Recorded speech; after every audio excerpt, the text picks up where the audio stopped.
श्रीकृष्णाय परब्रह्मणे नमः। श्रीमद्भगवद्गीता ध्यानश्लोकाः। नमोऽस्तु ते व्यासविशालबुद्धे पुल्लारविन्दायतपत्रनेत्र येन त्वया भारततैलपूर्णः प्रज्वालितो ज्ञानमयप्रदीपः प्रपन्नपारिजाताय स्तोत्रवेत्रैकपाणये ज्ञानमुद्राय कृष्णाय गीतामृतदुहे नमः। सर्वोपनिषदो गावो दोक्ता गोपालनन्दनः पार्थो वत्सत्सुधीर्भोक्ता दुक्तं गीतामृतं महत्। वसुदेवसुतं देवं कंसचाणूरमर्दनं देवकी परमानन्दं कृष्णं वन्दे जगद्गुरुम्। அடுத்தது 17வது அத்தியாயத்தில் 22வது ஸ்லோகம். அதேச்ச காலே யத்தானம் அபாத்ரேபியஸ்ச தீயதே அசத்கிருதம் அவஜ்ஞாதம் தத்தாமசமுதாஹிருதம். அதேச்ச காலே யத்தானம் அபாத்ரேபியஸ்ச தீயதே அசத்கிருதம் அவஜ்ஞாதம் தத்தாமசமுதாஹிருதம்.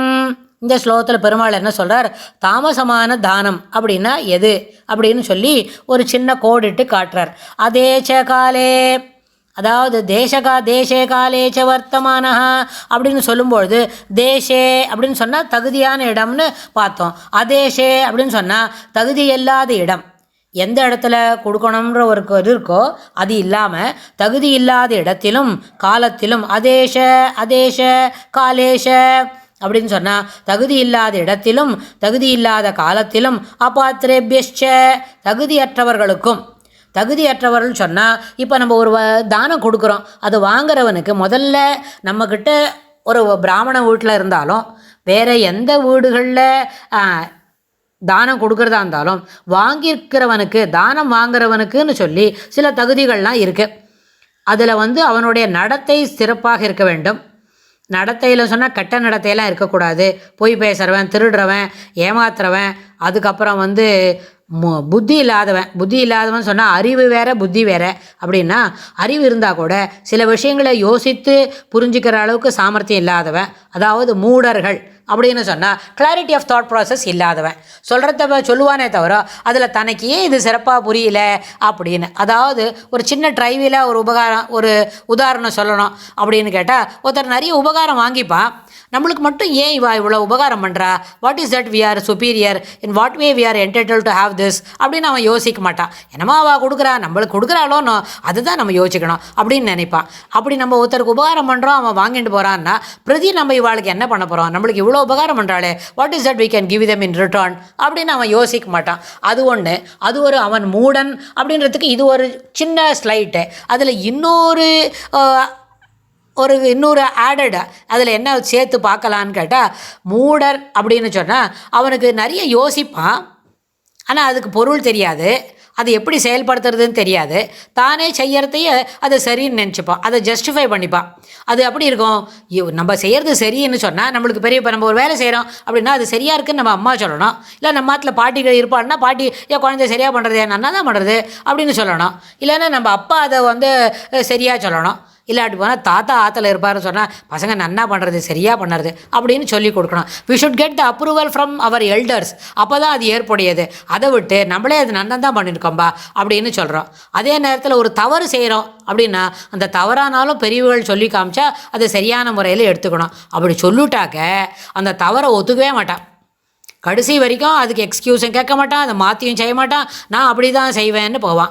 இப்படியெல்லாம் இருக்கிற பிஹேவியர் மூடர் அப்படின்ற கேட்டகரிக்குள்ளே அவன் வருவான். அதுபோல் இருக்கிறவாளுக்கு தானம் பண்ணக்கூடாது. பெருமாள் தான் என்ன சொல்கிறார், தகுதியற்றவர்கள் அப்படின்னு சொல்கிறதுக்கு காரணம் இதெல்லாம் தகுதி குறைபாடை கொடுக்கும். நம்ம தானம் வாங்கிறதுக்கு கூட தானம் வாங்கின மாதிரி இருந்தாலும் இது இருக்கணும். அப்போது அதே மாதிரி இன்னொன்று என்ன இருக்குது, கெட்ட நடத்தை உடையவர். கெட்ட நடத்தைன்னு சொன்னால் ஒரு பழக்கம் இருக்குது, அந்த பழக்கத்தை மாற்றிக்கோ, இட் இஸ் நாட் சூட்டபிள். நம்ம ஒரு சமுதாயத்தில் இருக்கும்பொழுது ஒரு குடும்பத்தில் இருக்கச்சே இத்தகைய பழக்க வழக்கங்கள் ஏற்புடையதன்று, இதை மாற்றிக்கொள் அப்படின்னு சொன்னால் அதை அவன் மாற்றிக்கவே மாட்டான். ஆமாம் அவள் என்ன சொல்கிறா, அந்த மாமி ஒரே துணக்கிறா, அதோட கூட சேர்த்து இத்தையும் சொல்லிட்டு இருக்கா அப்படின்னு நம்மளையும் சேர்த்து சொல்லிவிட்டு அந்த நடத்தையை மாற்றிக்கவே இல்லைன்னு சொன்னால், அதுபோல் உள்ளவனுக்கும் என்ன பண்ணக்கூடாது, தானம் கொடுக்கக்கூடாது ஒன்று. அப்புறம் இதுபோல் நடத்த இருக்கிறவன்னு சொன்னால் அவனுக்கு நம்ம கொடுக்குற தானம் என்ன ஆகிடும்னு சொன்னால் அது வியர்த்தமாக போயிடும். அதில் அதுக்கு ஏதோ ஒரு பலனை உத்தேசித்து கொடுக்குறதே தப்புன்னு பெருமாள் போன ஸ்லோகத்தில் சொல்லிட்டார். அப்புறம் என்ன பிரத்யுபகாரார்த்தம் அப்படின்னு எதிர்பார்த்து நம்ம ஒரு தானத்தை கொடுக்குறோம்னு சொன்னால் அதுவே என்ன கிடையாது, ஏற்புடையதில்லை, அப்படிலாம் செய்யக்கூடாது அப்படின்னு சொல்கிறார். அதாவது பயனை உத்தேசித்தும் அப்புறம் பிரத்யுபகாரார்த்தம் அதெல்லாம் சேர்த்து நம்ம மனசில் வச்சுட்டு ஒரு தானம் கொடுத்தா அதுவே என்ன பண்ணுது, ராஜசமான தானம். அதை நம்ம அதுபோல் செய்யக்கூடாதுன்னு சொல்கிறார். அதுபோல் இந்த அசத்கிருத்தம் பூஜையின்றி, அதாவது ஒரு இடத்துக்கு ஒரு தானம் பண்ணணும்னா தானத்துக்கு முன்னாடி சில பூஜைகள்லாம் பண்ணி அது எல்லாத்தையும் சுஷ்டுவாக்கி அப்புறமா கொடுக்கணும்னு சொன்னால், அதுபோல் அசத்கிருத்தம் பூஜையின்றி கொடுக்கப்படும் தானமும் அவஜ்ஞாதம் அவமானப்படுத்தி கொடுக்கின்ற தானமும் எந்த தானம் எத்தானம் தீயத்தே கொடுக்கப்படுகின்றதோ அத்தகைய தானம் அது தாமசம் உதாகிருதம், தாமசம் என்று கொள்ளப்படும் அப்படின்னு. அதாவது தகுதியற்றவர்கள் அப்படின்னு சொன்னால் மூடர்கள், திருடர்கள், கெட்ட நடத்தை உடையவர். நடத்தை என்பது எல்லாராலும் எப்பொழுதும் மகிழ்ந்து கொண்டாடத்தக்கின்றதாக இருக்க வேண்டும். அந்த நடத்தையில் குறைபாடு உடையது அப்படின்னு சொன்னால் அத்தகையவர்களுக்கு தானம் அளிப்பது தகாது, ஏற்புடையது அன்று அப்படின்னு இந்த ஸ்லோகத்தில் பெருமாள் சொல்கிறார். அதுபோல் தானம் அளித்தால் அவை தாமசம் என்கின்ற வளைவுக்குள் வரும் அப்படின்னு சொல்லி இந்த ஸ்லோகத்தை முடிக்கிறார். அடுத்த ஸ்லோகத்தில் பெருமாள் இன்னும் என்ன சொல்லிக் கொடுக்குறார் அப்படின்றத பார்க்கலாம். ஸ்ரீ கிருஷ்ணாய துப்யம் நமஹ.